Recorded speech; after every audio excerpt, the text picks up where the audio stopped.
It's Thursday, August 13th, 2020. I'm Greg Nibbler, and this is Digital Trends Live.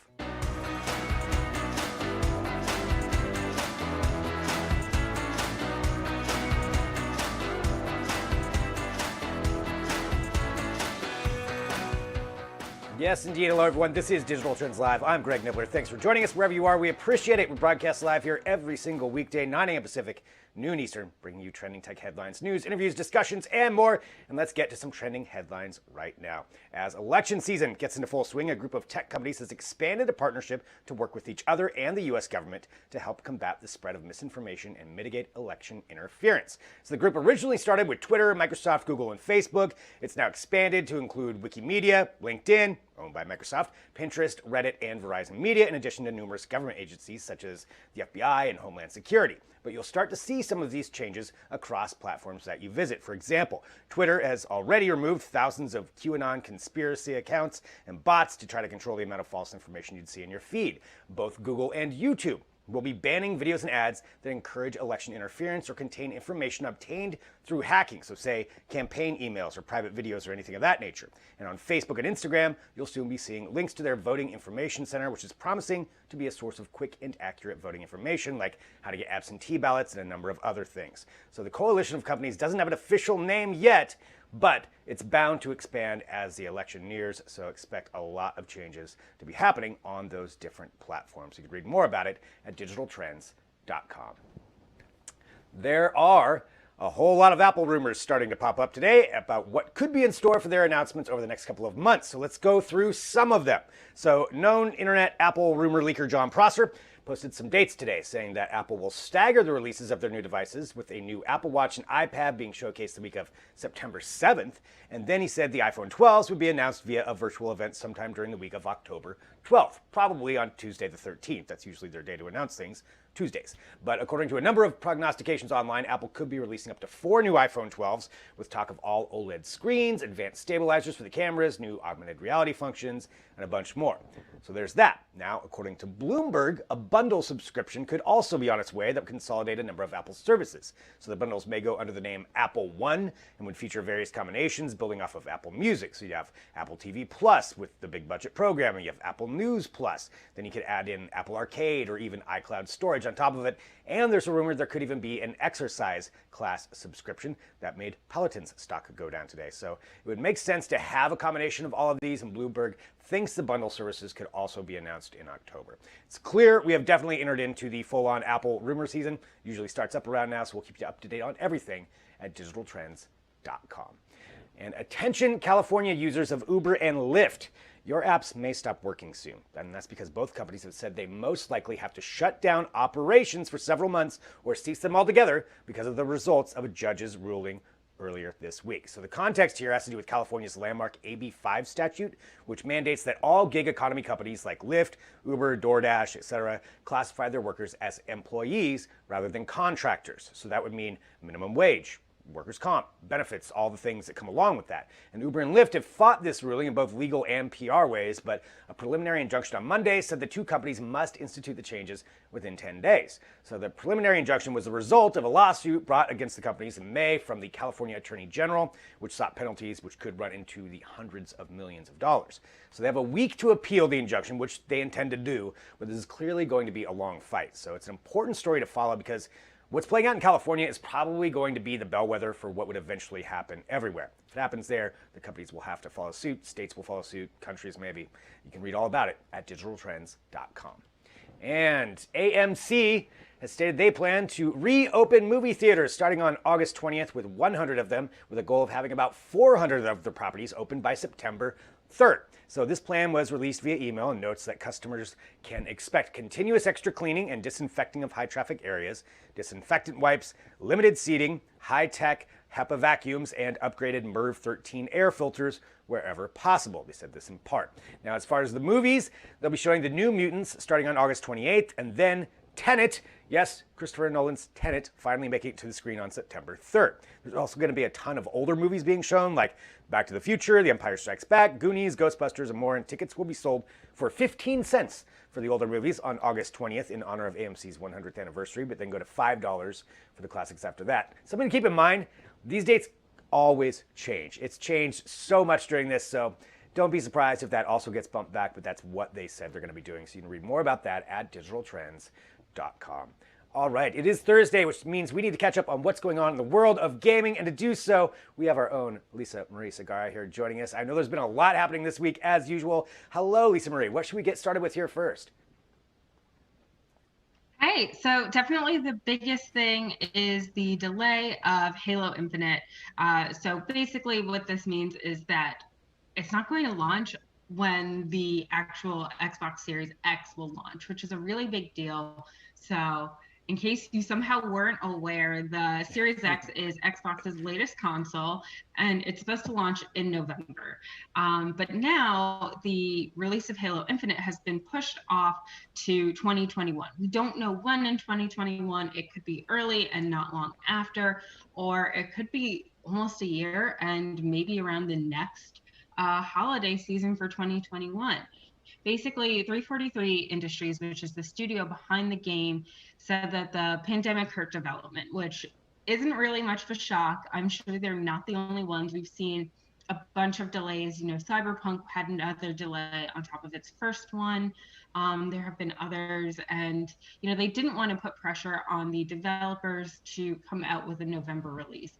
So what it sounds like they're saying is they wanted to avoid crunch. We don't know if this will totally absolve them from, not having to have their developers, crunch to get this out. Overall, it's also probably a good move just because, in the last showcase, people were really underwhelmed. People really didn't seem that impressed. And this is supposed to be like their big title. So if people aren't that into it, maybe it's probably a good move.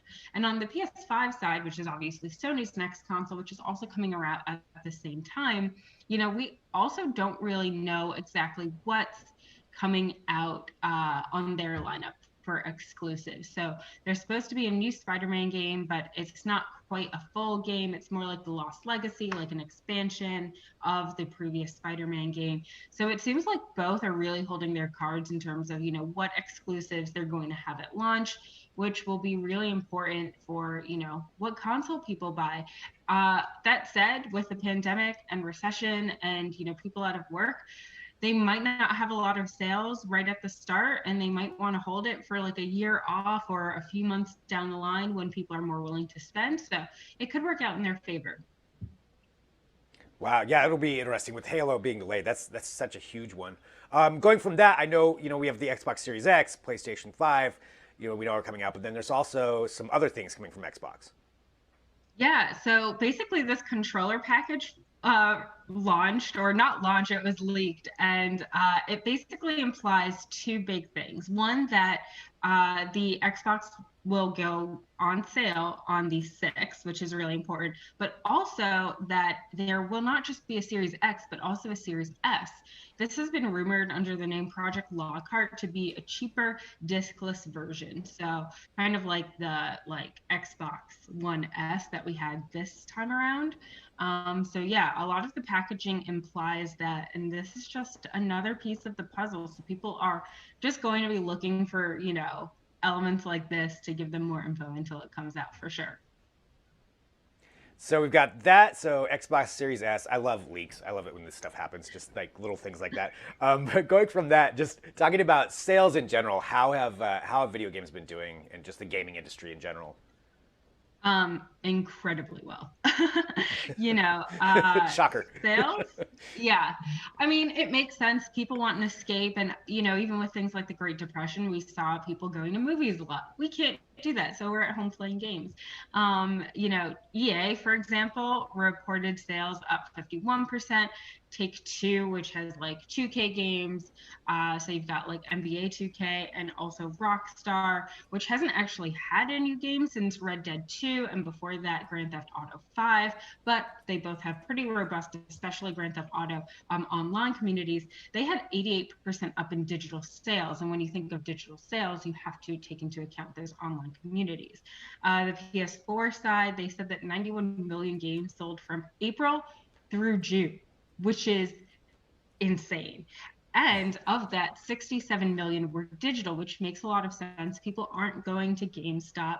They're buying on their console themselves. I've definitely been doing it more, and personally seeing the advantages of not having space taken up and just the, how smooth it is. And also, I feel like it's better for the environment, less packaging, less shipping.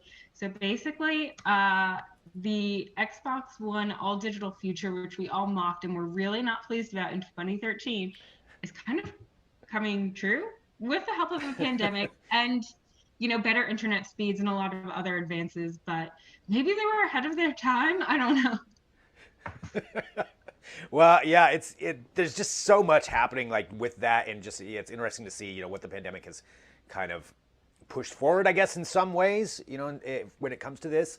And if more people are going to be buying all this up, yeah, maybe the digital future is something that is going to be happening. Well, it's all fascinating stuff, and there's so much that everybody can go read about too at digitaltrends.com.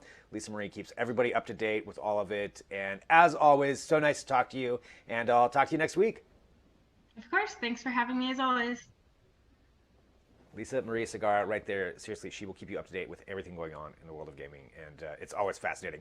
All right, here's what's next. We're going to take a quick break because coming up, we're going to be talking some more about gaming. So we're going to have one of the creators of Rhymestorm. Think about Guitar Hero only for rapping. How does that work? That's what we're going to talk about next. Stick around. Back here in a minute with more Digital Trends Live.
Welcome back to Digital Trends Live. I'm Greg Nibbler, and again, hit that subscribe button wherever you are so you can join the show here with us every single day, and we get to talk to some pretty interesting people, and that's what we're going to be doing now. So we all remember Guitar Hero, but what about Guitar Hero for rapping? That's essentially what we're talking about, but we're going to have the expert on here to talk about this a little bit more. We've got the co-founder at Flip Rhythm and the creator of this new game. We've got Flynn McEchron with us. Thank you so much for being here with us, Flynn.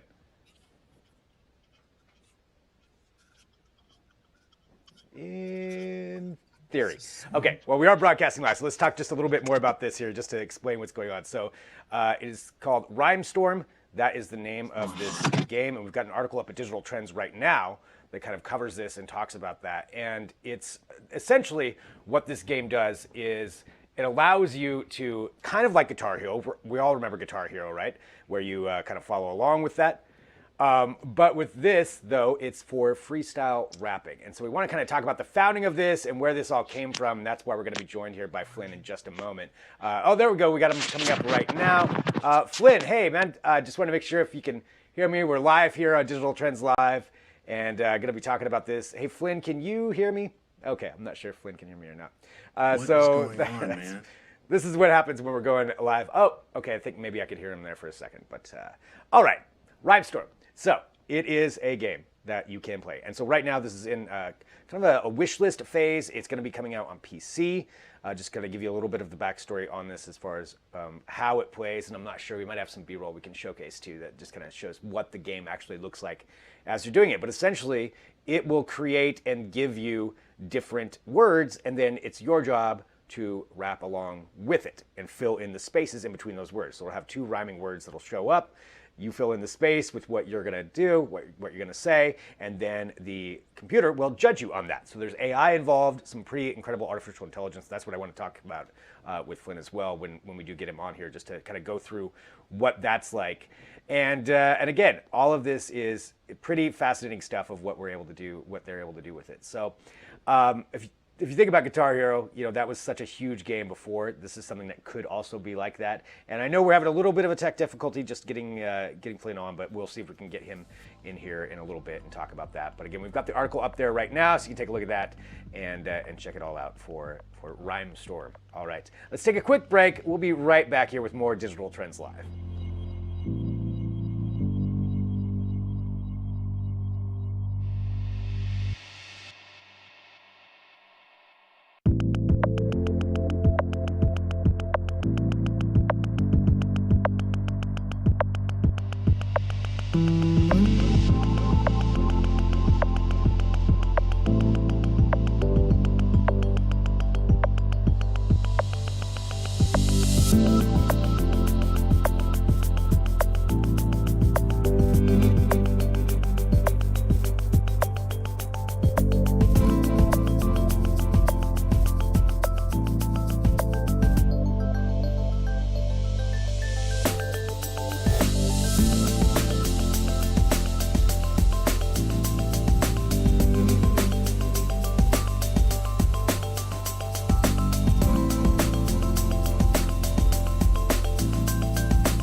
Welcome back to Digital Trends Live. I'm Greg Nibbler, and thanks for being here with us wherever you are. We appreciate it. Hit the subscribe button. Join the show here every single day. We get to talk about really cool things, and you probably already know this, but it is Shark Week, and we have a very special guest joining us right now to talk about that and talk about some of the shows that he's involved with and some of the research that he does. Joining us, we have Dr. Austin Gallagher. Doctor, thank you so much for being here. Greg, pleasure to be here. Happy Shark Week. Yes, indeed. I always love Shark Week. It is such a phenomenon. We all enjoy it. But I want to talk to you just about, to give a little context, can you tell us a little bit about what your research is and what your, I guess, your day job is when you're not making television shows? Sure, no, be happy to. So I'm a marine biologist, and I run a conservation nonprofit organization called Beneath the Waves. And our mission is to go around the world and study sharks, get really up close to them, and use cutting edge technologies to uncover new things about their biology, but also use that data to protect them. Sharks are incredibly exciting, but they're really threatened. So that data is really important for their conservation. And some of the work that you've done, I mean, I've seen some of the shows that you've been involved with, and I want to talk about those too, but I got to ask you, like, sharks are a fear for a lot of people, just the idea of getting into open water with that. How do you get over that fear when you're there in water, in shark-infested water?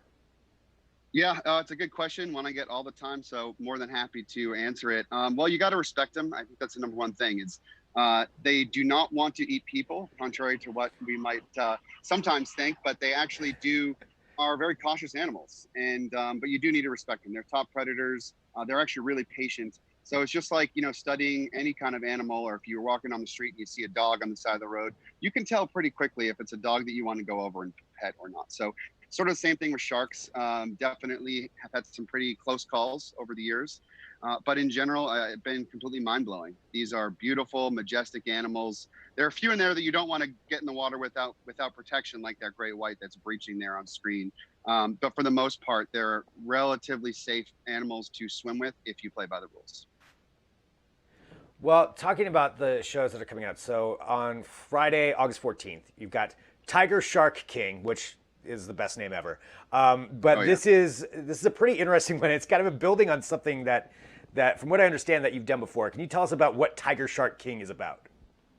Absolutely. So we have put cameras on tiger sharks and monitored their behavior really, really deep. We're talking hundreds to thousands of feet deep below the surface of the water in places like the Bahamas. And we've got some incredible footage. And we don't know really what happened, but one of our big female tiger sharks was rammed really hard on camera by something really big. So we went out on a quest with Discovery Channel Shark Week on the show called Tiger Shark King. You can see me in the submarine there to get down deeper than scientists have ever gone before to try and find, is there a tiger shark king down there that is actually controlling the populations, and maybe it's cannibalistic, maybe it's mating. We don't know, but it was really cool adventure. Speaking of adventure, I got to say, how much fun is it to be in that submarine? Sub's epic. It is just the coolest thing ever. To be able to see things that very few people, if not nobody, has ever seen before. When you're 1,000 feet deep, you might be the only human being who's ever gone to that spot. So it's amazing. It's a little claustrophobic, and you definitely need to make sure that you use the restroom before you go down, because you can be down for 2 or 3 hours at a time. That's not something you want to get caught on camera. No. Going from that, talking about the tech. Now you mentioned that you can track sharks for pretty amazing distances and depths. What kind of tech are you utilizing for that? How are you able to do that? Well, we have a number of different types of tools for this job. One of them can be actually putting tags on the animals. So we have these things called satellite tags, are one of my favorite tools. We can attach them to the animal. They'll stay on the animal temporarily, and they will measure things like depth and temperature, where the animal goes. Kind of gives us an estimate of how they use their environment and where we might need to think about protected areas. But we also have, like I mentioned there previously, these amazing new underwater cameras that can go really, really deep, withstand those crushing pressures of our deep oceans, and really spy on these animals. That's what it's all about. It's about the newest, fastest, coolest cameras and tags that can help us spy on these elusive and really big animals. What's been the biggest tech innovation over the last couple of years that's helped you out the most in all of your research and helping out with these sharks? Great question.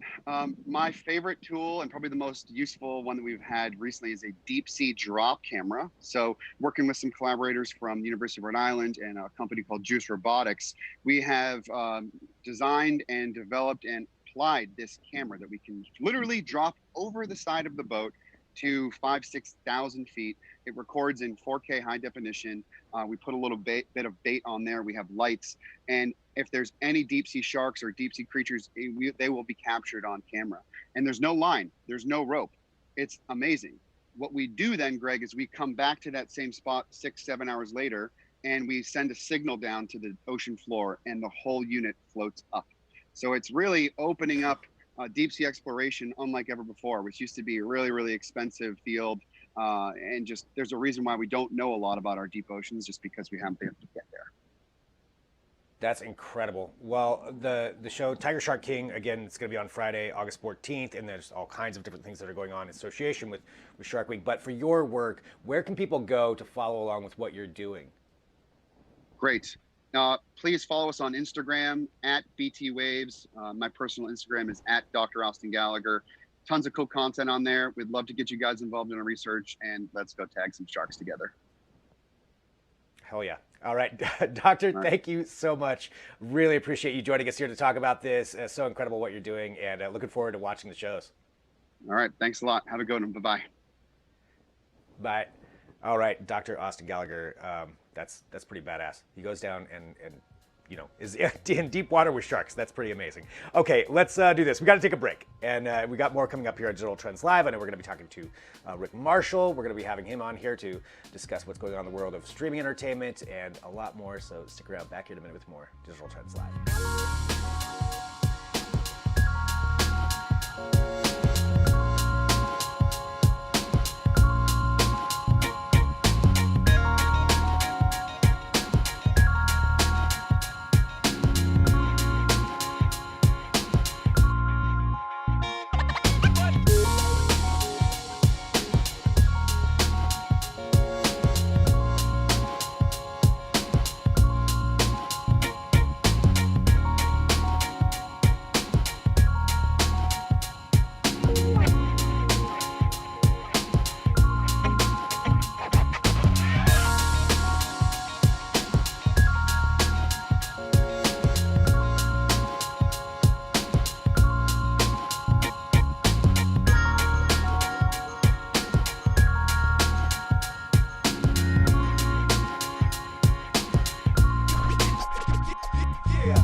Hey, welcome back to Digital Trends Live. Again, I'm Greg Nibbler. Thank you. Hit subscribe, join the show. We stream live every single day, but there's a lot of other things out there to stream on the weekend, and that is why we have our own Rick Marshall joining us right now to talk about what is going on in the world of movies and entertainment for some more real news. Rick, as always, so good to see you. What should we start off with first? Well, this is like the first week ever where we haven't had to talk about movies changing release dates or theaters doing something because of the pandemic. So we're going to talk about what comic conventions are doing because of the pandemic instead. All right. I know that San Diego Comic-Con just had their stuff. Yes, and New York Comic-Con is now sort of following suit. The biggest surprise here was that they didn't already cancel, which actually kind of took me by surprise. I thought for sure they'd already canceled, but they didn't apparently. Yeah. And they just announced this week that they're going to be going entirely virtual as well, much like San Diego, where they're going to have several days of panels that you can tune into via YouTube. You can watch them on YouTube, and you can kind of participate in the comic convention experience there. The one big change this time around, though, from San Diego to New York, is that the panels are going to be live. Where San Diego, they were all pre-recorded sort of presentations by the cast. With New York Comic-Con, they're actually going to be live for quite a few of them, so you can send in questions and you can kind of get interactive with the panel that's going on. Interesting. Yeah, so actual live ones. That kind of thing I'm always interested in because something could go wrong. I'm kind of the person, I still like that end of the Oscars one where they gave the wrong award to the wrong people. But so I want to watch partly for that, but also just for the entertainment of seeing what they talk about. So we've got that New York Comic-Con going on. What else is happening? Well, yes. Oh, and New York Comic-Con is happening from October 8th to 11th. So I didn't mention that before, but that's important. You can go to New York Comic-Con's website to find out, all the details there. But there's a lot of stuff to stream as well. There's some big things to stream in this upcoming week. For one, you got a new Netflix original movie, Project Power, sort of carrying on the superhero theme. It stars Jamie Foxx and Joseph Gordon-Levitt, and they play a soldier and a New Orleans police officer, respectively, who basically are trying to get this drug off the streets that has been giving people superpowers. Very unpredictable. You don't know what you're going to get when you take the drug for like 5 minutes at a time, and crimes are happening and chaos is ensuing. And so they team up to sort of stop the spread of this drug. That is right up my alley. I mean, I know I say that pretty much every week. I feel like this is catered for me, but that's really interesting. Joseph Gordon-Levitt, by the way, friend of Digital Trends Live. I just want to put that out there. So Project Power, Netflix original. That sounds great. And then going from there, kind of going back to the comic book theme, I know there's something else coming out. Yes, Birds of Prey. If you missed it in theaters, it had its theatrical run cut short because it came out in February, and then all the movie theaters shut down around. Yeah. And so it's one of these movies that kind of came out and did fairly well review-wise and such, but then just got its run cut short because of all the theaters going into lockdown. So Birds of Prey, or the Fantabulous Emancipation of Harley Quinn. I had to practice that, but that's the alternate title. Margot Robbie reprises her role as Harley Quinn from the Suicide Squad movie. And she basically puts together a team of all-female characters from the DC Comics universe to take down a gangster, a local criminal kingpin played by Ewan McGregor. And it's a lot of fun. I loved the movie when I saw it, and it is a lot of fun. However, it is not for kids. So before you bring all the kids into it, know that it is extremely violent, extremely bloody, and fairly raunchy too. So it's not a for kids entry into the DC extended universe of films. I actually have seen this one, and you're 100% right. Like, I was shocked about how over the top it was in some of it, but I think it's better than Suicide Squad. I actually really enjoyed Birds of Prey. I thought it was a really good movie. Absolutely, yes. So that's hitting HBO and HBO Max, this weekend. So that is really something to check out if you haven't already. I really enjoyed it myself too. I thought it was great. It's one of the better films in the DC Comics sort of live action superhero universe. Yeah, and also hitting 100%. HBO and HBO Max this upcoming weekend is another project that I absolutely love. I reviewed it for Digital Trends. I can't say enough good things about it. Lovecraft Country. It premieres. It's a new HBO series. It premieres on Sunday, August 16th, and it blends sort of historical horror with actual supernatural horror. It's based on a book of the same name by Matt Ruff, and it's set in 1950s America. And it basically focuses on this character, Atticus Freeman, who comes home from the war and finds himself on a journey to find his missing father. But this journey takes him through sort of Jim Crow era America. And it's a mix of facing the horrors of sort of racial terror at the time with actual, H.P. Lovecraft style, eldritch horror from the dark, from the deep. It's fantastic. I've seen the entire first season. I did a spoiler-free review for Digital Trends, and I really can't say enough about it. It reminds me a lot of Watchmen from HBO. Okay. And yeah, that's a great comparison. Yeah, it felt exactly like it, where Watchmen did this sort of mix of historical sort of drama with superheroes and superhero drama. This does the same with historical sort of drama and actual Lovecraft creature horror that really, they blend it perfectly in this. I can't say enough good things about it. I've been raving about this show to everyone who will listen. So now I am doing it here as well. And we appreciate that. So Lovecraft Country, and that is out, so everybody can watch that one as well. And yeah, there's just some great selections, actually, Rick. As always, you keep us up to date with what's going on. That's why everybody can go to digitaltrends.com/movies if you want to go directly there and take a look at some of these things that Rick has reviewed or what's coming up. It's always great stuff. And Rick, I always enjoy these segments, and I will talk to you next week. I can't wait to hear what you think about these next time around. Yeah. No, I'll be watching them. So Rick Marshall joining us right here for Digital Trends Live for real news that we do every Thursday. And every day we've got other things for you to watch and enjoy and talk about. And I thank everybody who joins us here for these shows. Again, we are live at 9 a.m. Pacific, noon Eastern. So hit that subscribe button. But tomorrow we've got a very special guest that is going to be on here. We've got an interview with David Arquette. Yes, David Arquette. That's on the show tomorrow, so you don't want to miss that. So you want to hit subscribe. You want to join the show. You want to watch that. And we'll have, of course, all the tech news for you. We've got Ciara Pressler tomorrow for another edition of Work Life. So a lot of great stuff. And we appreciate everybody who's along for these shows. And again, share it. Let other people know. Go to our YouTube channel. Hit subscribe there. And we'll be back tomorrow with more Digital Trends Live.